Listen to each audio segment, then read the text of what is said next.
আসসালামু আলাইকুম viewers, welcome back to my another new video. আজকে আমরা একটি গুরুত্বপূর্ণ ইংরেজি স্ট্রাকচার ক্লাস নিয়ে আলোচনা করব। Okay viewers, let's get started. আমার মতে এটা না করাই ভালো। তোমার মতে মেয়েটাকে ভুলে যাওয়াই ভালো। তার মতে এটা কি হতে পারে? আমার মতে ওরকম করো না। আমরা দৈনন্দিন জীবনে এই ধরনের বাক্যগুলি ব্যবহার করে থাকি। স্ট্রাকচার ব্যবহার করে কিভাবে বাক্যগুলিকে বলবো সেটি দেখে নেই। স্ট্রাকচারটি হলো any sentence plus in plus প্রোনাউনের অবজেক্টিভ ফর্ম প্লাস ওপিনিয়ন। আমার মতে অথবা তার মতে অর্থে এই স্ট্রাকচারটি ব্যবহার করব। এবার আমরা কয়েকটি এক্সাম্পল দেখে নেব। আমার মতে এটা না করাই ভালো। It's better not to do this in my opinion. এখানে নট টু ডু দিস মানে এটা না করাই, ইন মাই ওপিনিয়ন মানে আমার মতে।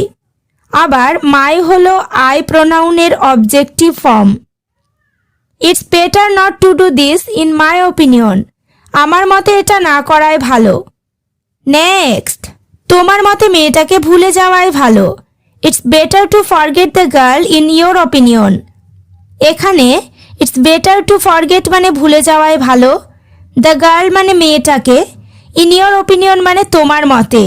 It's better to forget the girl in your opinion.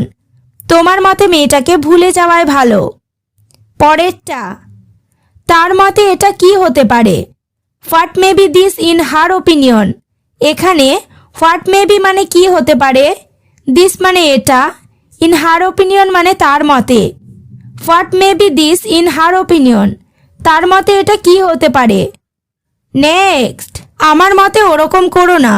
Don't do like that in my opinion. এখানে don't do like that মানে ওরকম করো না, ইন মাই ওপিনিয়ন মানে আমার মতে। Don't do like that in my opinion মানে আমার মতে ওরকম করো না। তোমাদের মতে ছেলেটা কেমন? How is the boy in your opinion. এখানে হাউ ইজ দ্য বয় মানে ছেলেটা কেমন, ইন ইয়োর ওপিনিয়ন মানে তোমাদের মতে। How is the boy in your opinion. তোমাদের মতে ছেলেটা কেমন। এবার তোমরা স্ট্রাকচার ক্লাসটি ভালোভাবে বুঝতে পেরেছো। তাহলে আমার মতে সত্যটা বলাই ভালো। তোমার মতে মেয়েটা কেমন। বাক্যগুলি ইংরেজিতে কি হবে কমেন্ট করে জানিও। ওকে ভিউয়ার্স, আজ এই পর্যন্ত। চ্যানেলটিতে নতুন হলে চ্যানেলটি সাবস্ক্রাইব করো, লাইক শেয়ার কমেন্ট করতে ভুলো না।